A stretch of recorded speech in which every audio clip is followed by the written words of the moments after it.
Today's episode deals with one of the most difficult situations that any family can find themselves in, and that is the loss of a loved one in death.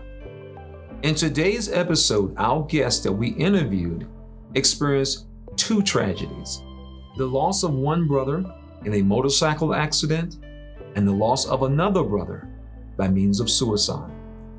He shared with us the ups, the downs, the emotional roller coaster that he has experienced during that period of time. But he will also share with us how he is a survivor, letting us know that you can still make it. So stay tuned for the upcoming interview. You're listening to The Critical Thought, where we challenge our listeners to use critical thinking when examining the teachings of Jehovah's Witnesses. Hi, this is JT. And this is Lady C. Welcome to another episode of The Critical Thought. And so we would like to give our audience an opportunity to see, like we have said so many times before, we think that your experience is one of those experiences that shows people that despite what you have experienced, there is indeed life after Watchtower. So Lisa and Nash, we want to welcome you all to the program. Great to be here. How old were you when you got baptized? 11. It's amazing that you can't drive, you can't buy alcohol or beer or anything, but you can sign a contract that will bound you for the rest of your entire life at 11 years old. Yeah, and that's the crazy thing is I've had these conversations in recent years with my parents when they would talk to me, and that I brought that up, right? And they bring it up. They say, you made this choice, and I say that to them, like there's no way an 11-year-old is ready for that choice. We don't let them choose all kinds of things at 11. Definitely not something that affects your whole life. So yeah, I think that the case that you built with what was going on with your family, losing a brother, father being hurt, and all the things that was happening, you were making emotional decisions, and it was all based on the indoctrination. Because I know you probably felt like you would probably see your brother again. Did you feel like that? Yeah, for sure. And I felt like it would bring my family kind of back together because it was fractured from then on, right? And it just wasn't the same. And so you just, as a kid, I think you just want it to be the same. And that was the answer in my mind at the time. Yeah, that's what that's part of the indoctrination. Anything that happens at that point in a person's life, the ultimate goal is you got to get into the new system if you want to see your loved ones again. And so that just grinds on a lot of people over a period of time. But you had mentioned that, that you had lost. Now, this was your older brother? Yeah, older. So he was the oldest at all of us. Yeah. Okay. So then, I guess from then on, my two then oldest, I guess, the next to him, they moved away, province away. So it was just the three younger siblings left. Jared was one older than my younger one. And so it just felt weird. The house was empty all of a sudden. It went from 6 of us to, this kind of depression and just the 3 of us left. And Jared just he switched over to homeschooling and went to work with my dad. My dad was in construction. And I switched to homeschooling that year too for grade 6. And my youngest brother, my mom pulled him out of school, actually. I think he might have done grade 1, but in grade 2, a kid pulled a jackknife or something stupid on him, and she pulled him out and homeschooled him from the rest. But John, he never even, I don't even think he finished grade 6, to be honest. I know my mom, because he struggled with school anyway, because he never really had that first bit of public school. And so my mom would try and help him, but she wasn't in a good place to help herself even. And so she would end up kind of doing his work for him just to get it done because he was a pretty stubborn kid. And I would just do mine on my own. And I got it done because I've always kind of put my mind to things and do them. And the schools got to the point where they kept like passing him a grade if he would go back. So I don't even know what he actually has for schooling. He's done okay. Like he's done fine, surprisingly. But the only one of us, it's fine. Like just a small thought on education in our family. The only Only my second oldest brother, Nathan, graduated high school. He went right from kindergarten to grade 12, public school, never had an issue, did great. The rest of us, I think Jeremy finished 11 and then went pioneering. Justin, I think he finished grade 10. He went to work. Jared finished grade 10, went to work. I finished grade 10, went to work.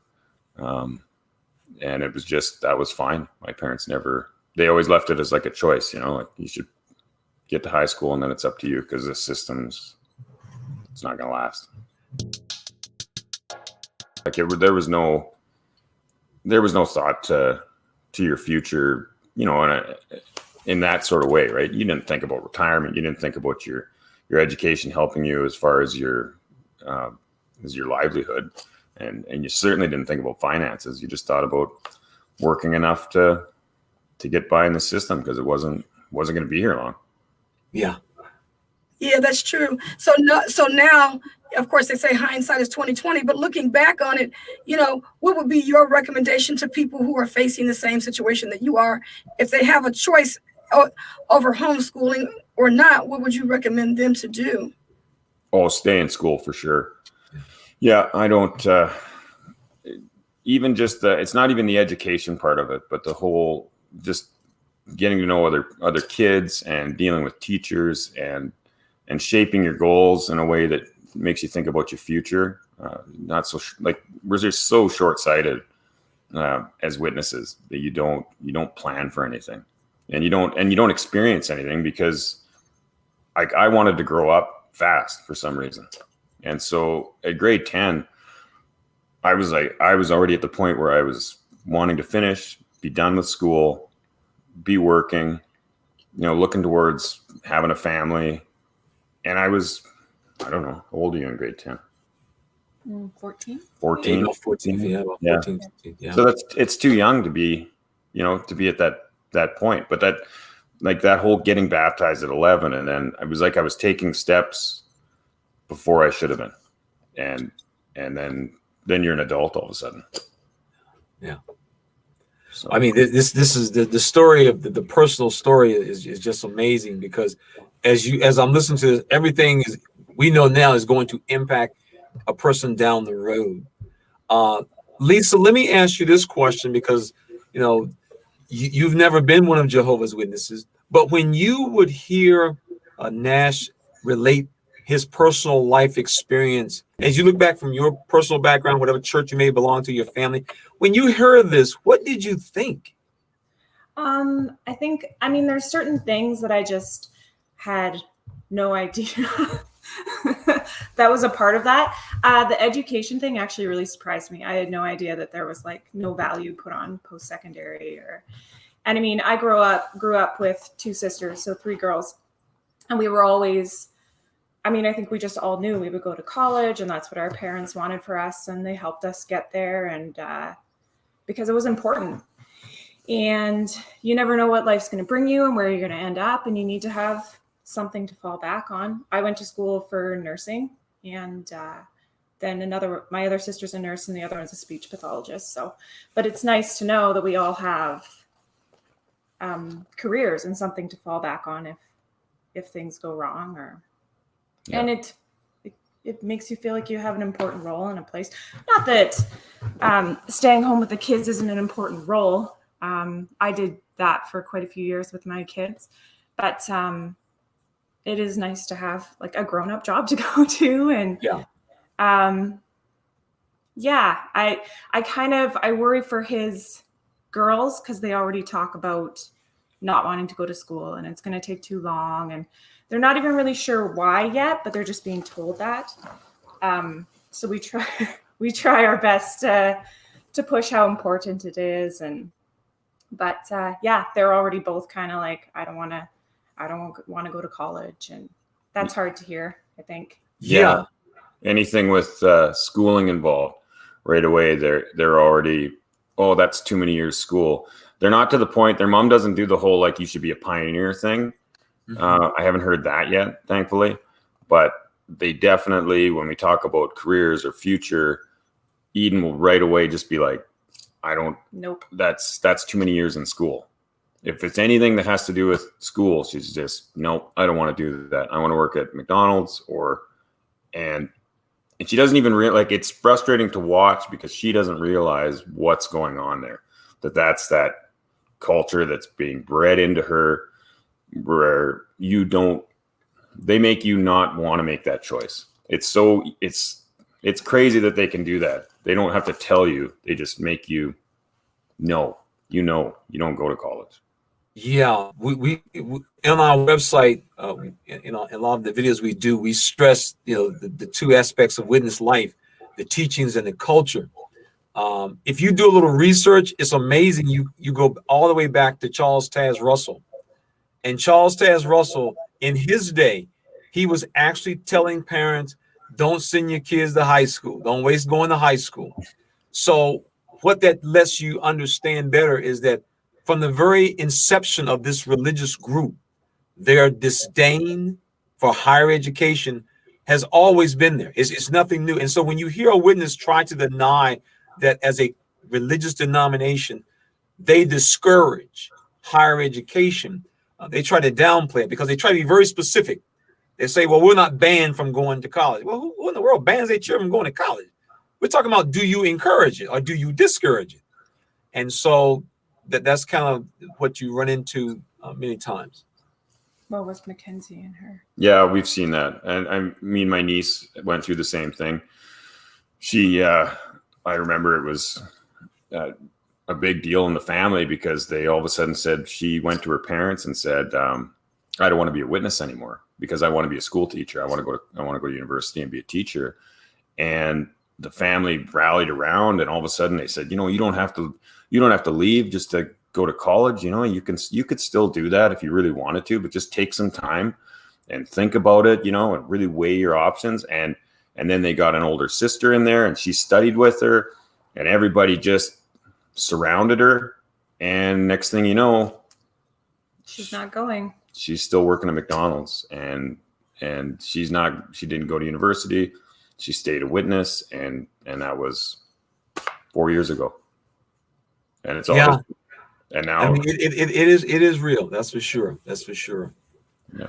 So what eventually happened when so you get baptized and then all of a sudden you grow up, you're this 10th grader, you go work, and then how did you meet your wife? Just a very classic Jehovah's Witness convenience story. We're in small town Alberta, and there's really not much for young single men and women, and so you go with what's convenient. And so she was we were the same age, we grew up in the same hall, we didn't really know each other. I knew her dad wasn't a witness, so they were always kind of this quiet family that didn't really, they weren't really involved in a lot of things because they didn't have a spiritual head, up on the platform. So we decided to date, and I think we got married. I don't even think we dated a year. And we were married at 19. And then wow. Yeah. Young marriages in the witness religion is very, very common. If you don't go off and pioneer or serve where the need is great or go to Bethel, for most witness kids, they will, to avoid getting, quote unquote, getting in trouble, they will end up getting married young. And as you look back now, this type of cultural environment, what does it do when it puts young people in that type of predicament from what you have personally seen and experienced? Well, I agree with you 100%. Like, I don't think I ever had that desire to pioneer. I didn't love the preaching work. We were always involved in the regional building committee because we were in construction. So we were always there. I loved that part of it because it was something I enjoyed doing anyway. I enjoyed giving talks, that side of things, moving up the ladder of our, of the Jehovah's Witnesses for brothers. That was a good thing. So marriage seemed like my option, right? I didn't want to go to Bethel. I didn't want to pioneer. So I needed to get married, and that was it. It was almost like a step that you took in life. And so rather than figure out who you are, on an individual level and make some, even make a couple relatively bad decisions as a young person and figure that out. You just go with what's there, and your choices are basically, does that person comment? Did they go to the meetings? Have they been in trouble for anything? That's good. I'll marry them. And then you get stuck in this incompatible relationship, and and then it's too late. And then what do? Now you've signed off your life to Watchtower at 11, and now you signed off your life to somebody that you don't really know at 19. And there you go. The rest is history. So when did you really realize that you had made the wrong decision in this marriage? We started to have issues right on our honeymoon. Like the first week of marriage, we started having issues. But I always I never took it. I never thought that this would end, right? Nobody thinks that way. You go into marriage and you're like, we're going to make this work. And I saw my parents' marriage and nobody's marriage is perfect, but I saw like some serious issues there, but I saw them stick it out. Like my dad moved into the basement when he was in his 30s, and he's had his own room ever since. And I just saw that as like, well, that's what you do, like it's just, you just stick it out. It doesn't matter. You figure it out. And so we just carried on. And I always was of the opinion that if you put the truth first, like if you're having problems, it's because you're not doing something right? You're not going to service enough. You're not praying enough, studying enough. So we'd go through all those motions. We'd try and study together. We'd study the family book, or we would go and service more, or, and we were always regular at the meetings, but it never mattered because whenever those issues would arise, there was no real talk, no real goal to make it better. It was just, we need to be better witnesses, and then it'll fall in line, and it never did. And so from that point, I started to, we moved away to another town and kind of had a fresh start, what we thought was a fresh start. And so in 2001, I was appointed as a ministerial servant. So I was 21, and I had a good friend of mine who was in the hall there that I met. He was appointed the same night. And then we decided to start. So then 9/11 happened. Everybody was in a panic about the world, and the end was coming. And so that next spring or summer, we started regular auxiliary pioneering with a goal to start pioneering. And I remember there was a circuit overseer, Dale Clark at the time. He was like a young up and coming circuit overseer. Him and his wife were young. He left, he was a flight attendant. I think he was going to be a pilot, and then he left that to be a witness, and he's really climbed on, and everybody loved this guy. He's super charismatic. And I remember him, he took my wife and I aside and told me how, you could be a circuit overseer, Nation. This is you got all the, and really made you feel good and feel like, oh, yeah, I could be a circuit overseer. This guy is great, and he thinks I'm great, and I should probably do this. And so we we talked about it, and we thought, boy, this could be it. But I think we didn't really want it, right? You know how when you think this is what it should do, but a part of you is just screaming, you don't want to do this. And so we decided, well, I think we'd been talking about having kids. We've been married for 4 years or so, and 3 years anyway. We're like, well, if we end up getting pregnant, then we'll stop pioneering. But if we don't, then we'll go pioneering. So we got pregnant, and that was easier than pioneering. What was easier than pioneering? So we had our first son, and we both quit pioneering, and then I just went back to work, and I stayed a ministerial servant for a year or two later, and then got into a little issue there we probably don't have time to talk about, but something to do with my brother. And anyway, I was removed as a servant, and then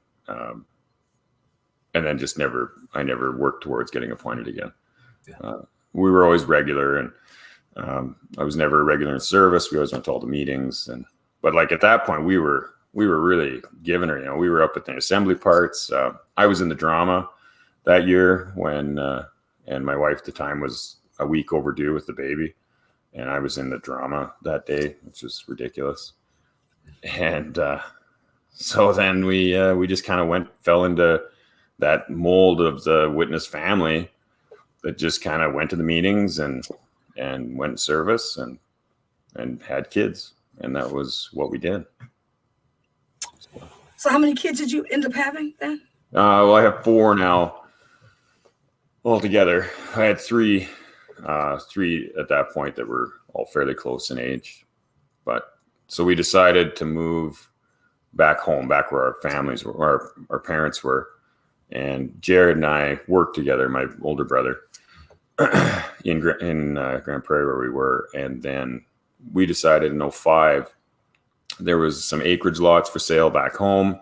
They were a good price. We had a big talk, and we knew my dad was getting older and he didn't have any kind of retirement plan or anything. So we thought if we went back and I started a business, we all worked together. If he worked for us, we could get to a point where he didn't have to work so much and we could just continue to pay his wage, right? And that was the plan. So we moved back in 2005 and started the business in 2006. And then the business went well, like things were good. And then it started to have a few issues. After 2008, there was a financial crisis and stuff, but we seemed to hold pretty steady through all of it and had lots of work. And then that brings us up to the next kind of cratering moment in my life. So through all this time, I think I'd been married for quite a while at this point. Mm-hmm. and our marriage was never good. And, lots of trying. And after 10, 12 years, I kind of got to that point where I'd kind of stopped trying. And I stuck myself into work. I really loved work and I loved the business. And so I put that ahead of things. I still got to the meeting, still got out the service, but I checked out quite a bit at home, and she had checked out and was happy to just look after the kids. And so we were just kind of doing our own thing. But I always felt lots of guilt I always felt guilty for it, right? I knew what I was doing wasn't good. And I knew that pursuing my business was a terrible choice and work was a terrible choice. And I should be doing more for the truth is what I thought, and for my family. And Jared, he never was the kind of guy that wanted to, be a pioneer or be a ministerial servant or anything, right? But he was a real perfectionist, hardest working guy, and loved his family, and he just worked himself to the bone and was hard on himself, always hard on himself. And so I think at this point, we were all working together. Justin, he's older than Jared. We were all together on this one project. We were building a big, multi-million-dollar home, and Justin and I, Justin was always up and down, wanting to do more for the truth and less. And I've called it the truth way too many times, but that's what we called it. Yeah, that's true. So I'm just for ease of ease of words, right? Yeah, we know it's not, but that's what it was. So at this point, we thought Memorial Month was coming up in April 2011, and so everybody wants to auxiliary pioneer for Memorial Month. That's always the big push. And so Justin and I decided to, with our families, and we were trying to push Jared to do it too, and his family, and he didn't want to, right? And he just kind of got quiet about it. Like he seemed irritated with us, because once in a while he would jump in, but he seemed irritated that, we were trying to push him into this. And so the first was a Friday, second was a Saturday, and Jared's family all went to the city for the day, and he thought Justin and I would be gone out in service that day because it was the first Saturday of the month for pioneering. But we didn't. We went to work, and I texted him to see if he'd come out to work, and he asked me that. He said, "I thought you guys would be in service," and I said, "No." So he went he came to work finally, but he was off a little bit and quiet, but he was like that sometimes. So I kind of ignored it. And he was kind of around the job site and stuff, and didn't see him much. And then Justin and I got called in. They were doing some renovations at the Kingdom Hall, and they were having a big lunch there. And I think I texted Jared and asked if he wanted to come, and he didn't answer. It was a big job site, so it was not unusual to not see each other for a little bit. And so Justin and I went to town, and I don't know, something felt off. We were at the hall, and we ate and visited with people. And on our way back, I just got a sick feeling driving back to the job site that something wasn't right. And we drove in, and Justin went in the house, and I went to our job shack, and then that's when I found him, Jared. And he took his life in the job shack. So so that was a pretty devastating moment, and kind of started, our whole, everyone's lives on a different trajectory from there on. I called one of the brothers in the hall because my dad was working at the hospital for us at the time. So I was worried he was going to hear through the paramedics, and he did hear through the paramedics, but we were from that town. So everyone was pretty good. The nurses were there for him, and nobody let him leave. So, that's how that went. Wow. That's all I can Oh my say. goodness.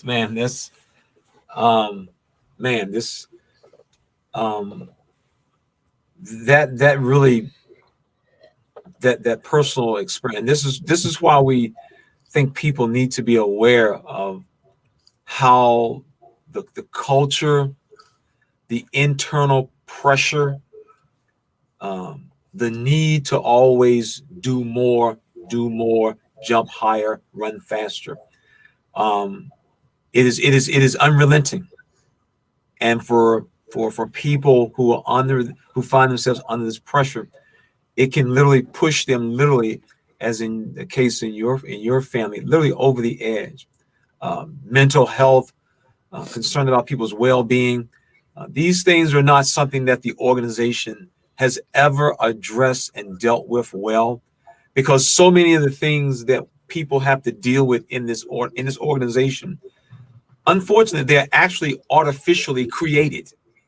The whole idea, we did a thing about the pioneering. This is really a man-made concept. Has nothing to do with the Bible, has nothing to do with God. And yet people, if they're unable to participate in these things, or either, as we were told at one of our conventions, if you are not a pioneer, do you at least have the desire to pioneer? And if you don't have the desire, then you need to be praying to Jehovah to get the desire. So even if this is not something you want to do, like, well, I don't want to pioneer, they'll make you feel guilty even then. And so this constant do more, run fast, and it's unrelenting. And you will never in this organization reach that point. After this situation with your brother, because he was a baptized witness, how was it handled in your congregation? Surprisingly, it was handled better than I thought it would, because there has been other suicides, and I've seen them where they won't let the funeral be in the hall, or people can be insensitive about it. But I think because of our family, who we were, and we were well known, and we were from there, and we were well known in the community too. And Jared was never in trouble his whole life. Like he was a good witness, but he wasn't a ladder climbing witness. Like he never liked it. I know he didn't.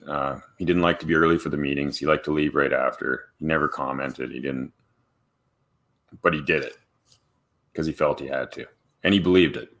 And and right down to his letter,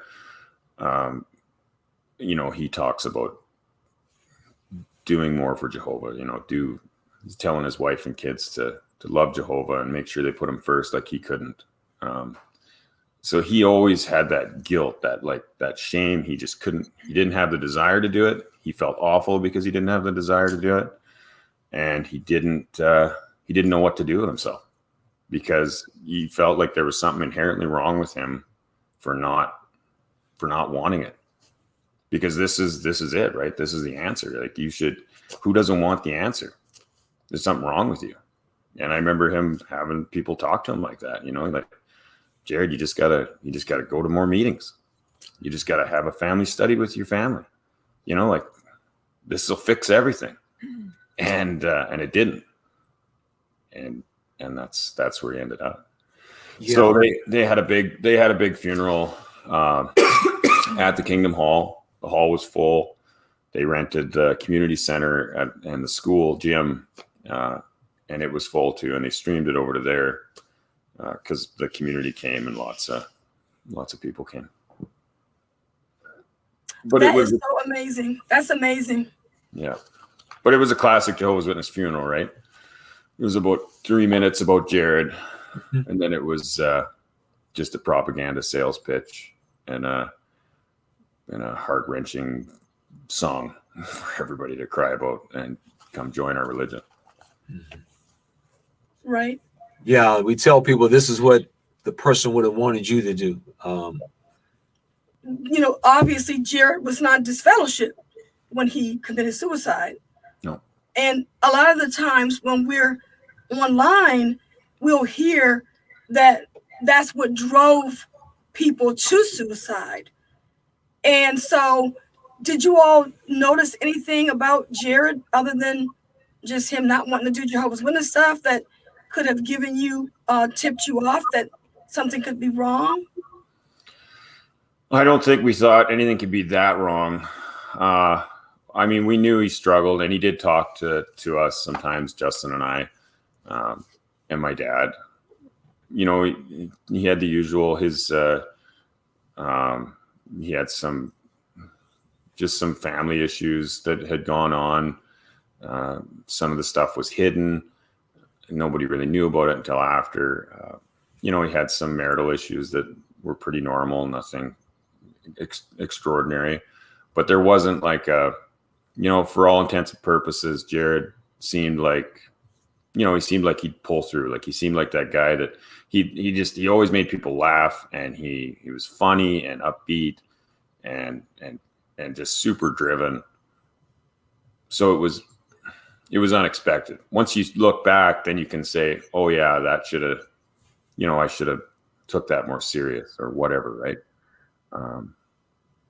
Cause we would make flippant comments sometimes like, you'd be better off dead or, that kind of thing. But I know, and I battled with lots of guilt after myself for saying that kind of stuff, when we'd be in these conversations where, if you're going to talk about it, just do it.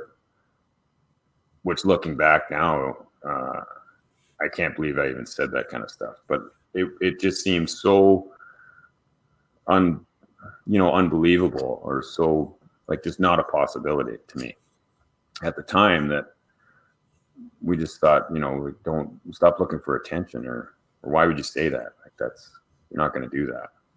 And then when it happens, then yeah, too late. So did you all get help with therapy, the family, after his death? No. No. I don't know if anybody else ever did go to a therapist. I know I went to the like a physician, to a doctor over it because I couldn't sleep, and they diagnosed me with post-traumatic stress and put me on antidepressants and anti-anxiety meds to deal with it. But I never saw a psychologist. They sent me to a psychiatrist who was an elder in the one town, and he just wrote me prescriptions, and that was it. So nobody really talked to anybody about it. And then I self-medicated with alcohol is what I did. So that's what led me down a terrible road for myself, where I kind of self-destructed because rather than get help or even look for help, I just tried to carry on and work and and come home, and then I would try and drink in secret on my own, usually just so I could get to sleep at night. But it doesn't work, and anybody who's been through that knows that doesn't work. So that because if we can just go back to your brother situation, I remember you were saying that he felt this was the truth, so he didn't want it, but he thought something was wrong with him. So if he could have probably had another outlet, you think things could have turned out differently for him? Yeah, for sure. And now, looking back, like that's one of the biggest things is I wish he would have known he had a choice. None of us felt like we had a choice. This was the choice. And if you didn't like that choice, there's something wrong with you. And I know his wife has said that to me now. She's no longer in, and she says the same thing. Like, I wish I could tell him. I wish I could tell him what I know now. I wish he had a chance, because there would have been a good life for him. But he didn't see that, because there was you either put the organization first and these goals that have been set for you, or you might as well be dead, because you probably got a better shot than you do if you just live your life doing nothing. Yeah, and that's why we think that your interview and your story is so important, because as we're speaking, there are people right now that, like last week, I just heard someone committed suicide. So it's almost like if they could just hear stories like this, it can really help them to see that there is life outside of this organization. And of course, it's not just about the religion too, because other people, there's people that commit suicide not because they're Jehovah's Witnesses, but because they're dealing with other issues. But there's also support groups, there's resources, and I looked up a number of resources, and I've put them in the description of this video so that if anybody is dealing with this issue, they can take a look at these resources to help out people, and even people that are in a situation that are feeling suicidal, because no one is talking about that to other people. They're not saying, I want to kill myself or anything like that. They're just walking around feeling bad, but they don't realize that they don't have to walk around and deal with it on their own. Yeah. So once you woke up from once you woke up to know that this is not the truth, what did you do in terms of getting help after the fact, once you realized you could get help? Well, to skip way forward past a bunch of things, when I finally woke up and was in a healthier place, knowing knowing kind of the truth about the truth, I found a psychologist that I could talk to, and I regularly saw her, and she helped me to just kind of work through it. And it's not like it's some magic thing they say or tell you to do, but it's just having somebody to listen, to put a little bit of input into it and help you put it together, to realize that these things you're feeling are okay. They're normal for what you've been through, and that there's better ways to deal with it. They give you some healthy coping mechanisms. And the biggest thing is having those healthy coping mechanisms, recognizing those feelings when they come, recognizing, what grief is, or when anger comes, or whatever it is, and knowing how to deal with it, that you don't have to hide from it. You don't have to act out. You just need to sometimes sit in it, get through it, and recognize it for what it is and go past. And sometimes it takes medication, I guess, and whatever. That's definitely a thing. I know for myself, once I got to that place and I just had a psychologist, and I read a ton. Like, I read a ton of books and different articles on all of this, and especially about the organization. I think that was one of the biggest things for me, was working through that indoctrination that had been in me, or that's still probably in me, and trying to get that sorted out in my own head. And once I had that, it seemed to come not easy, but it came more naturally. And I think it's natural to want to point the finger or blame something when something happens, like suicide. And I think it's natural for people to do that right away. They might blame, for sure you blame yourself. You might even blame someone else. I know I acted out. I've been through this, and we've sorted it out between Jared and his wife. I blamed her for a while. Said and did things I'm not proud of in the moment when a person is dealing with grief, and we've all done that, like in our situation, and we've, for the most part, we've sorted through all those things. But the one thing you never ever even considered pointing a finger at, and it's not because it's not that one thing needs to be blamed, but there are reasons a person gets to that point in their life. But you never point the finger at Watchtower. You would never even consider that had anything to do with it. And that was when I came out and pointed any blame. That's when things changed between me and my parents, because my mom accused me right away of blaming Watchtower for Jared's suicide. And it's not like I don't blame Watchtower 100% for Jared's suicide, but that had a massive amount to do with it. Because I know in my own situation, I came close to suicide, and I know that it's that feeling of that there's nothing else, that's the only answer. And so if you can't do that, you might as well be dead, because you're no good to anybody. You're no good to yourself. You're no good to your kids. You're no good to this world. Anybody who loves you or relies on you, they're going to get let down, because you're not putting Jehovah first. You're not being a good spiritual head or a good, like that's first and foremost. And it doesn't matter how far away you get from it. If you don't get that out of your brain, you'll always feel less than. You'll always feel guilty, and you'll never feel good enough. And Lisa and I got together in spring of 2017. Finally, I'd separated from my wife and moved out, and so we were kind of together at this point. And she's like over the last 4 years, probably the reason I'm still here for the most part. But like even at that point, I had started to take steps away from the organization. I'd taken a huge step in moving on from a bad marriage, but I hadn't figured myself out yet, and I certainly hadn't even started to think about my beliefs. I just knew that I wasn't good enough for it, and I knew I wasn't probably going back, but I didn't think it was wrong. I still felt that it was right. And even though I had doubts, and even though I had gone through all this terrible stuff, it didn't matter. I still felt like there was no point.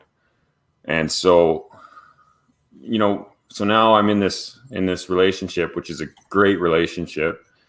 And, but I'm still struggling at that time.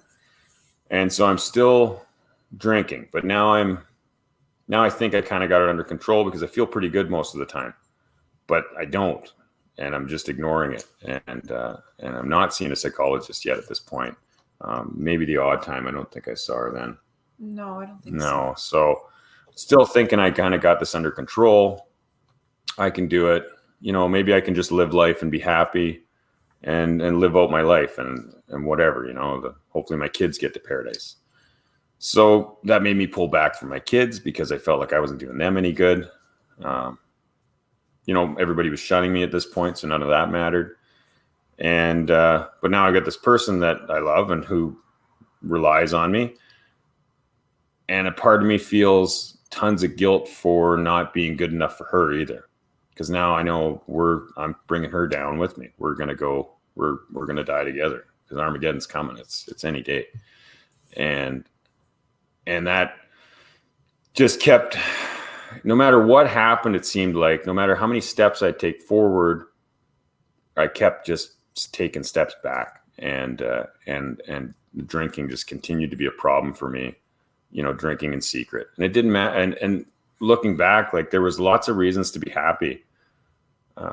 And I should have just been able to, to pick up my socks and go, but I didn't. And that culminated in me getting to a point where I ended up getting put in a psych ward for a week, 2 weeks. Yeah, a week and some. Week and some. And so at that point, I was kind of at such a low spot. We decided we couldn't really be together at that point because I was, like she has kids and that lived with us. And so it wasn't good for me to be around. So I felt like, then I really felt like there's, I don't know what to do. I've got no family. I've got no friends. I pretty much I felt like I'd ruined our relationship at the time. And she didn't feel like that. And she was, but I didn't know what to do. I was alone. I got let out of the hospital and I had to go stay with my only friend left in his basement, in a town an hour away. And so I just did what I would have become accustomed, and I grabbed a bottle for what I thought would be the last time. And then I got arrested. And then I spent 7 months in jail. Right from there, I never got out between there. And that was kind of it. That was it for me. That was my last drink I took. That was some forced time on my own to think. I didn't get, I wish I could have got an easier way to do it, but sometimes you need to get hit pretty hard to stop. And so that's what stopped me from everything. And so I read a ton while I was in there, whatever I could. I read my Bible a ton with no kind of Watchtower influence, and it just kind of started to fall in line that it wasn't special. The witness doctrine wasn't special to me. I always felt like we had it all figured out, and the more I met some Muslims, Seventh-day Adventists, Christians, went to all the sermons and met some of the pastors and would have discussions with them. And I realized that they all were very similar. Everybody kind of believed the same thing in different ways. And they all had in common that they all thought they were right. They all thought they were the only one. And I thought only we felt like that, but it's not. And so after that terrible experience, which I wish had never happened, it doesn't really matter, because in the end, when I got out and everything's, fast forward, maybe that's what I needed. I wish it isn't, but I'm here now, and I don't think I'd be the person I am today had I not gone through all of that. Maybe I would. I don't know, but whatever it is, it's made me who I am today, and I know I have a lot more patience and empathy for people that struggle with things, whether it's mental health or whether it's some kind of substance abuse or just emotional problems. I know my nieces, I keep pretty close contact with them, and one's being shunned and by her family, and I feel for them, and I genuinely feel for them. Whereas I don't think in the past I would have felt for them the same way had I not been through that stuff. Because once you experience it, you just understand in a way that people can't that haven't been through it. Yeah, it makes us better people many times. One of the things that you pointed out is basically the Achilles heel for this organization. In many denominations, they have people who may struggle with alcohol, and they try to help them. They will put them into programs. They will set up programs in many churches. In the organization, they will not help you.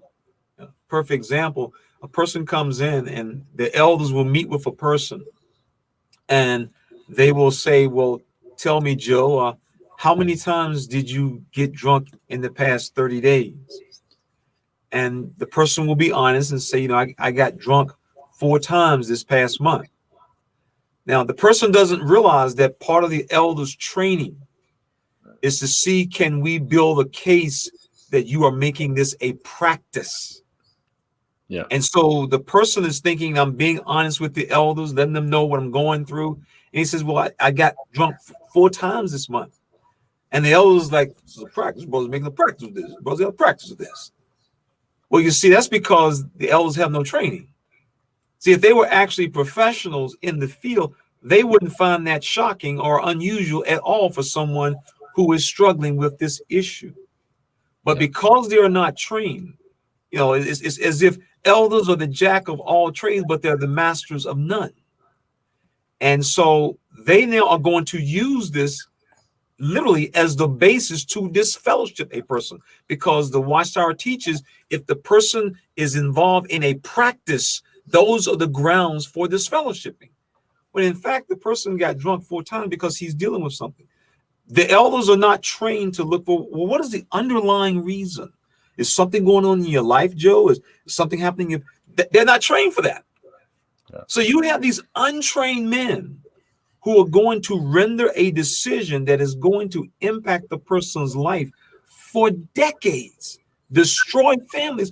Whereas if you was over in church ABC, you know, they would have some program or something set up for you. Yeah, that's one of the things I said right away about the witnesses and the elders is the things that they deal with are things that people go to school for years to deal with, right? Like those traumatic situations, addiction. Those are things that people go to school for years to train for. And these guys are just doing their thing. And causing Joe Blow elder. Joe Blow elder. Yeah. And they feel important. They feel they feel like this is really, and I remember even being an MS, you feel like you're let into this club. You know, you're just kind of like you're in the club of these guys that seem to know a little more what's going on. And then the elders are just that much more, you know, because they stick to each other and they have their little, you know, conversations about everybody, and they feel pretty important because they get a lot of say in your life. And it's funny with the shunning, and I know it works. You know, it's blackmail. We all know that. But it's funny how if they looked at it, like if I talked to one of the brothers who I was good friends with that disfellowshipped me, and I said to him, you know, if you would have let me hang around, if you guys would have just let me hang on, I would have never left. I would have struggled the rest of my life or killed myself, but I would have died a witness. And that is the reality. Kicking me out twice, it took. That's when it finally was enough. And it's not like, I think they're so deluded that they don't realize that if a person's pushed far enough away, eventually he might look somewhere and realize that this is nonsense. This is all nonsense. And I've been lied to my whole life. And when it happened, when you realize that, you can't unsee it. You can't stop. You can't just be like, well, that doesn't matter. Because your whole life was based on a lie. And you can't believe it. And you look at all the people you love and that were in your life, and you just want to shake them and say, they're lying to you. But you can't. Yeah, you're right. That's why people ask, JT, if the organization changed so-and-so, would you go back? I'm like, you got to be out of your mind. You got to be out of your mind. Right. Because the problem is the whole premise, the whole foundation upon which the organization is built is bogus. There are 8 guys in the United States that can tell me everything to do with my life, and I'm supposed to follow it.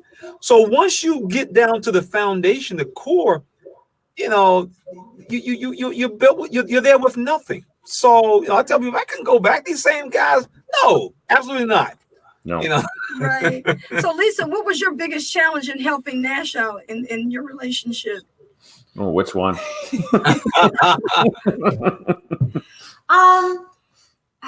I think a lot of times it's hard because you feel quite helpless. A person really, you can try to do all of the things, but you really had to come to it on your own. And I think it took me a long time, like I would say even just this past year, to like really understand how he must have felt when he was coming out of it and starting to realize that it wasn't like there were for sure stages of it where, you started questioning it. And it's hard for me because I didn't know a lot about it, just what he had said and been through. But sort of feeling like sometimes I feel like, oh, okay, like he gets it and it's not real, but not really even. Like it took a very long time for him to fully realize that it wasn't true and no one's going to paradise. And like you said, you kind of felt like you had to deal with your brother's deaths all over again because you're not going to see them in paradise. And yeah, there's a lot of grief, right? Yes. Now you grieve the actual losses. You grieve the family that's still alive that's wrote you off like you never existed. You grieve your immortality that you thought you had. Everything. The loss of your youth. I'd love to have my younger years back again. I'm not that old, but I definitely feel pretty old compared to what I did 10 years ago. And you miss out on a lot. Yeah, you miss out on that. And like Lisa tells me, just that normal growing up, being a teenager or being in your early 20s and, doing stuff that young people do.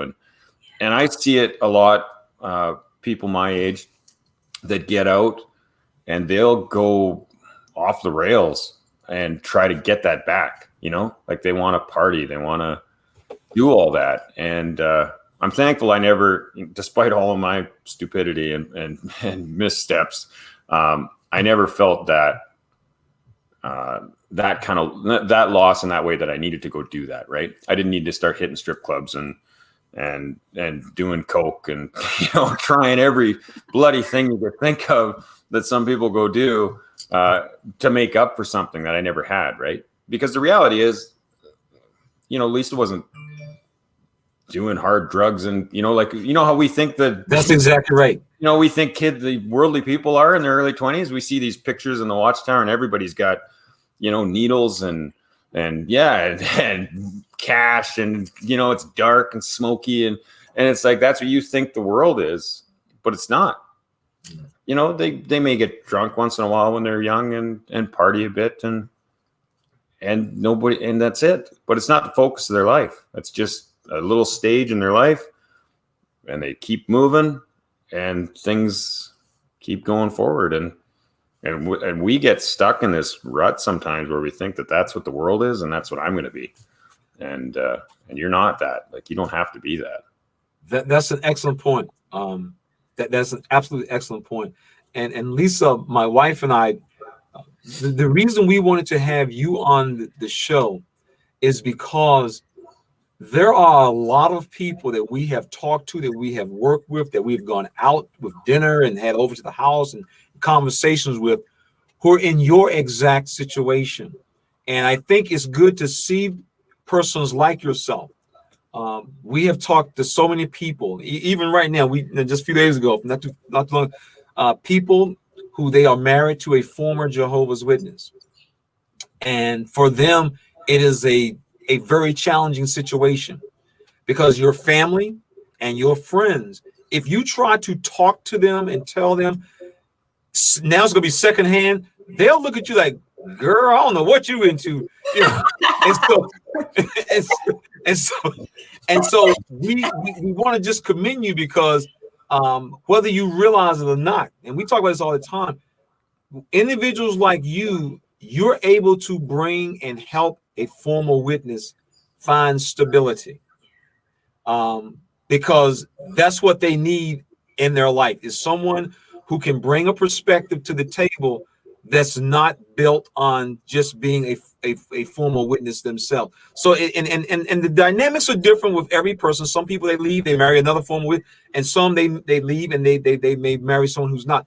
But for a person like yourself, you're in a very unique position, and there are a lot of people who are going to see this video and they're going to be looking at you like, that's me, that's the same thing I would do. And so it's good to see people like yourself who understand and who have stuck with this person, because it would have been very easy for you to say, you know what, Nash, I'm gonna ghost you next week, And so he be texting you, you don't answer back. But the beauty, see, for me, is the beauty of this whole thing is she saw something beautiful in you, Nash, because this is what I see taking place all the time, where, it's hard for people to get partnered with someone that's ideal.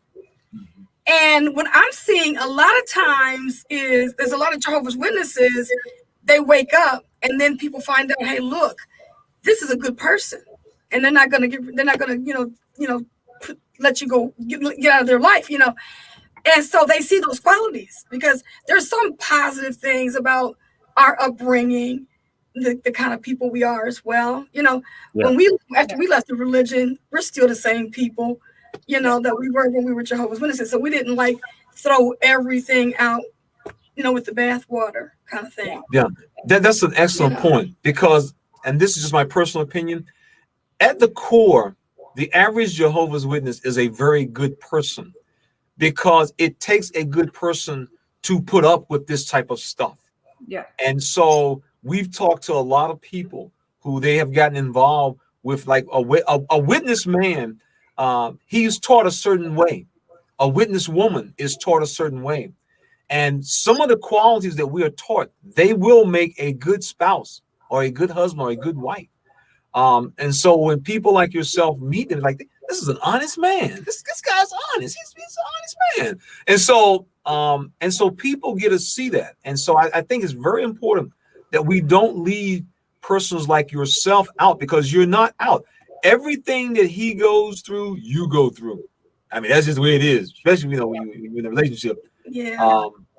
And so that's that. And I think it's good. So, we just want to commend you for putting up with what has got to be the craziest type of environment that you could ever think someone actually lived and grew up in. I mean, it's so Lisa, did you find yourself going online and watching Jehovah's Witness videos? What did you get your education online? Yeah. I think we watch a lot of them together. Mm-hmm. But yeah, I'll listen to just podcasts and stuff like that because it's very interesting to me now too. It's funny, there are a lot of people that we talk to that are very interested to hear about it. I think because of a lot of the stuff that you've been doing and putting himself out there. Lots of people have approached us in town and just are quite interested to know it because nobody really realizes how crazy it is. I told you, Nash. I told you that they call us crazy. I told you. Straight nut. One of the doctors, I think, noticed. Well, because we were in that little documentary on YouTube, and I think we had a couple people in town just approach us out of the blue and say, "Hey, we saw you guys in that documentary." Yeah. So then they want to talk about it. And so it's good. It's got it's put a huge target on my back in this town because there's this is 10,000 people is all that's here, and I grew up here, and everyone knows us, and my parents live just a couple blocks from me, and the witnesses there's some that just they despise me because they're hearing about it. When they call on people's doors, because I've been told by people what they've said to them. They came with the magazines on a happy family, and the one guy, he's known my family forever, and he said I'm good friends with Nash, and he says there's no family happiness going on there. You take your magazine and go, and I know he's not the only one. So yeah, and I think that's really the whole thing about what we do.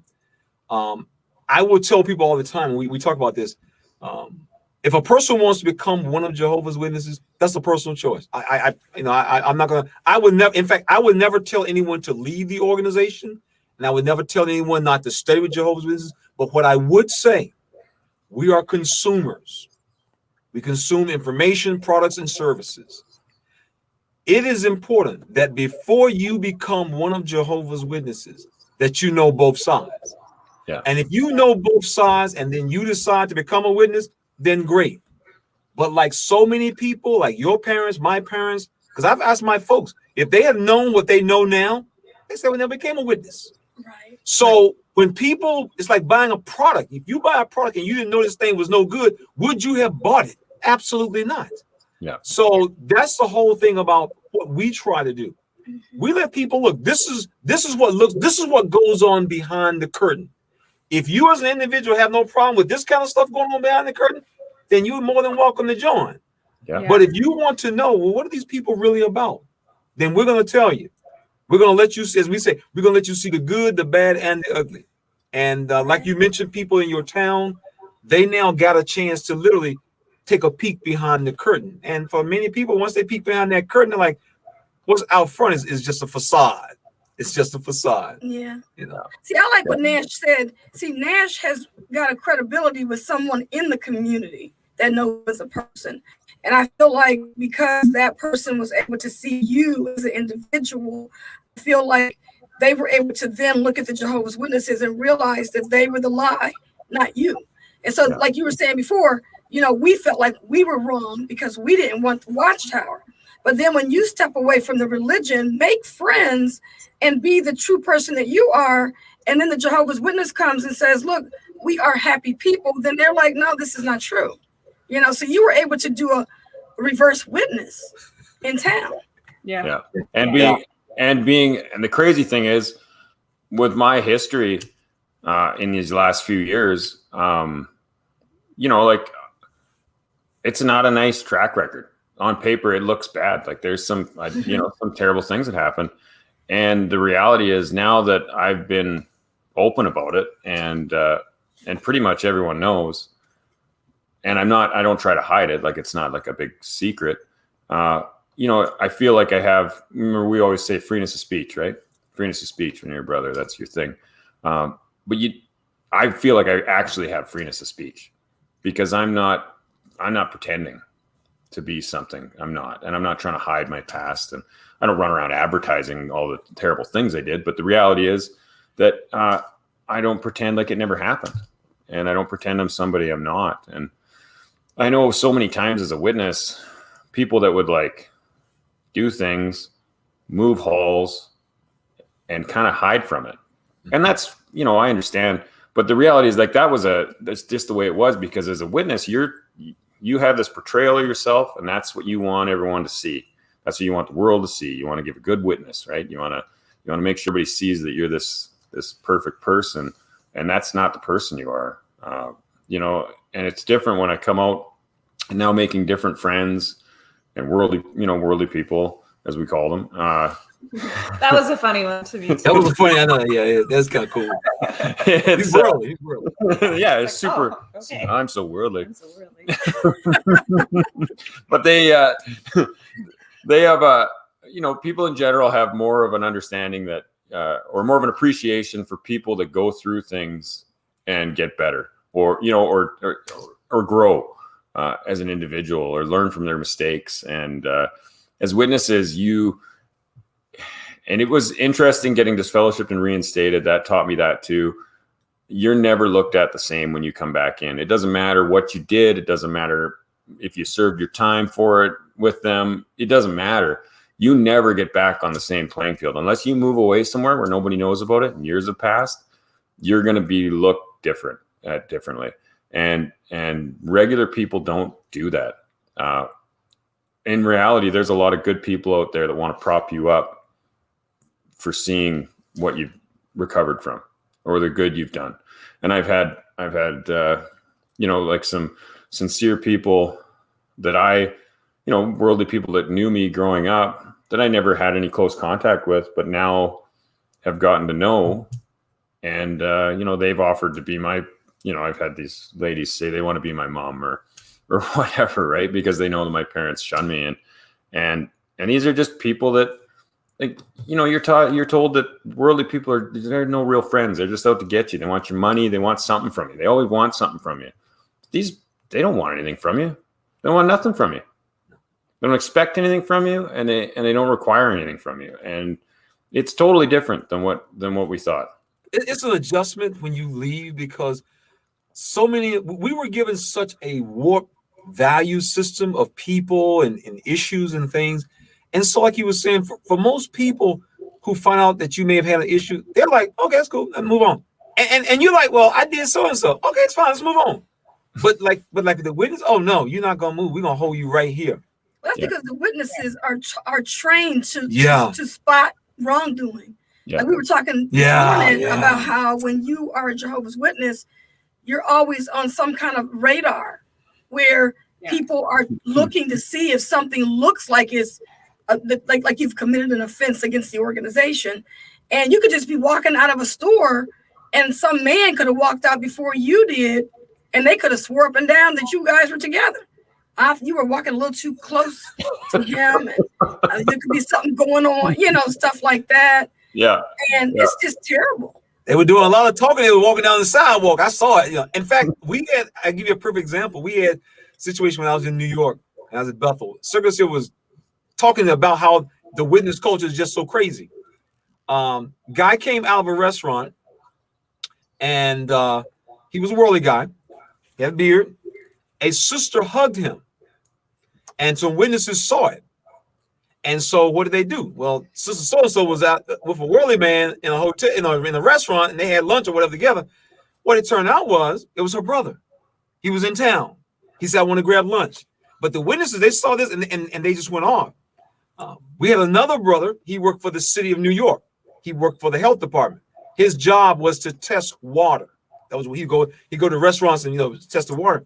And in New York, a lot of the restaurants, especially the little bars, the little dive places, they often leave the door open. You can walk past and see folks sitting inside and stuff, right? So he's sitting at the bar doing this, but he's sampling the water. And some witnesses saw him in there. He was in the club with this woman. She was sitting right beside him, and and he got pulled on the carpet. Turns out he was doing his job, getting paid. And so that is part of the culture of witnesses. Everybody is out to turn you in. Yeah. And so if you fall, make a mistake, they will take it as a statement about your love for God, who you are as a person. Whereas normal people, they just realize that's just the failings of a human. That's all. Yeah. That's all. But it wouldn't even have been a failing of a human, because in the world, they don't, like mainstream religions do not train their parishioners to go spy on people to turn them into the elders so they can now be disfellowshipped. They don't do that, And the hypocrisy of, how many times did we sit there and listen to a talk about how Jehovah takes your sins and he washes them, and it's like this white sheet and it's got this spot on it, and then he just takes it and it's gone, man. You never see it again. And then good luck if you ever go into an elders meeting about something, because every one of those spots on that sheet are going to come out from the last 20 years, because that's how they can tell if you're repentant or not. Yeah. Right. Oh yeah, you did that 15 years ago and you're back. Yeah. Right. Yeah. That's so true. Right. Where's the forgiveness? Yeah. It's terrible. So Lisa, has you ever been in contact to know a Jehovah's Witness before you met Nash? No, the only thing I remember, I worked at Boston Pizza when I was in my 20s, I guess. And I remember a kid there who was a Jehovah's Witness, but he had left. He decided to leave. And so I remember hearing that his family wasn't talking to him, and just thinking oh, that's sad, but had no idea what he must have actually been going through. And he would come out, we would go out and he would come out and party with us. And now I look back and I think he probably did those things and then felt major guilt in it, the guilt he must have been living through at the time. And I was just oblivious to it. Yeah. But that's really the only growing up that I remember with Jehovah's Witnesses. And then I remember ducking out of the window when they would come to the door, but that's about it. Yeah. So now you've gotten a full education about what it's like to be raised in a high control group, or a lot of people call it a cult, but it's a good experience to know about, because then you don't get a chance, when people come to you and you can see similarities about other teachings or other groups. Yeah. And even multi-level marketing can be so cult like a religion as well, that you can just easily say, no, I'm not interested. Yeah. That's for sure. Yeah.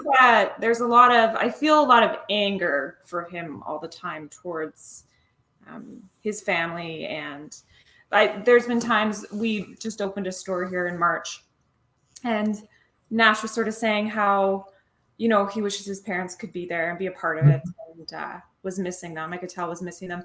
So I reached out and sent them a text message asking if they wanted to come to the grand opening, and it just ended up in, it was a disaster. I never should have reached out. But Yeah, it goes downhill. Yeah, it does. And but you just feel so angry that, I mean, they've lost 2 sons, and they're acting like he's dead, and I can't wrap my head around it. And they put it on you. That's what's frustrating, is they get started out as like a nice invitation, you know, and an offer to help and whatever it might be. And I've learned my lesson in the last years. Like I don't provoke, right? I do my very best not to provoke. I don't swear around them. I don't, you know, I'm careful about what I say because I don't want it to look, and I don't want it to upset them, right? And but it immediately goes the other way. You did this. You chose this. You made this decision. You know what you're supposed to do. You know the truth. I hate that saying. I hate when they tell you, you know the truth. That bothers me more than anything because, yeah, I know the truth. That's the reality. You don't. You don't. Exactly. That's why I left. I know the truth. Yeah. But they think that they think you, and they're just like, you could have it all back. You know what you have to do. And it's like, yeah, I do. I sure could, but I would never. Never. No, it comes. You feel sorry for them because you understand and this is part of the growing, and you eventually will. There are different phases that a person goes through when they leave the organization. They go through hurt, they go anger, grief, and I mean every emotion you go through, and eventually you will reach a point where you will find a certain measure of peace of mind. I mean, you're never going to be all the way where you want to be because the relationship will always be strained. Yeah. But you will begin to better understand how to manage it. And I'm gonna be honest with you. For some people, I'll tell you when you know you really have reached a certain point is when you start to feel pity for them. It takes you back to what Jesus said. Jesus said, I looked at the people and I felt pity for them because they were being thrown around and tossed about and kicked to the side by their leaders. And that's what we see. You see how whatever the governing body says something, they jump, they run. And after a while, you just feel sorry for these are grown people, 50, 60, 70, 80 years old. And someone has to tell them, you know, can they wipe their nose with a Kleenex or toilet paper? You know, can I use, which one can I use? And so that's where this organization is. And as the days and the years go by, we're going to see more of that. The organization has no choice because information and people like you are in the public eye. People are getting a different perspective. So for the people who are left, the organization has no choice but to demonize and berate and belittle those who've left even more. They don't have any choice. And I tell people because that's what high control groups and cults do. As one guy always said, if you want to know if you're a part of a cult, observe how they treat you when you leave. Yeah. And that is the bottom line. Observe how they treat you when you leave. Yeah. Right.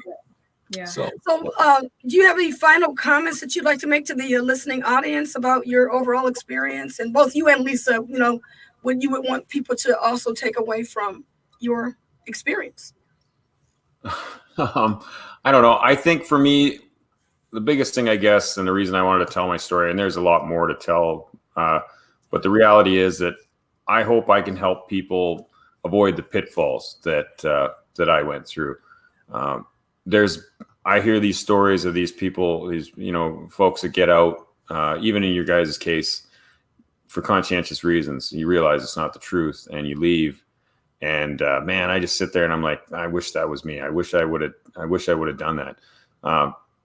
But I didn't. And I don't, you know, I don't sit around feeling bad about it. But the reality is, I hope that if I can tell my story and people can see that, you know, there's better ways, maybe they won't go so far.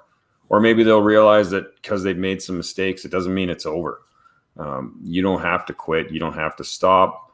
You know, you figure out who you are, get some real help.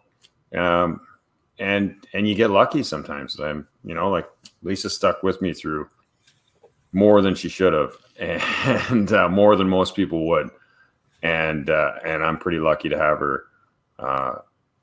And that's out there for people. Like, just stick with it and do the work and know you're worth it, and don't stop. That's my biggest thing I see people that still struggle because they don't take the time to do the research and do your own research. Don't watch a couple videos and say, good, that's enough.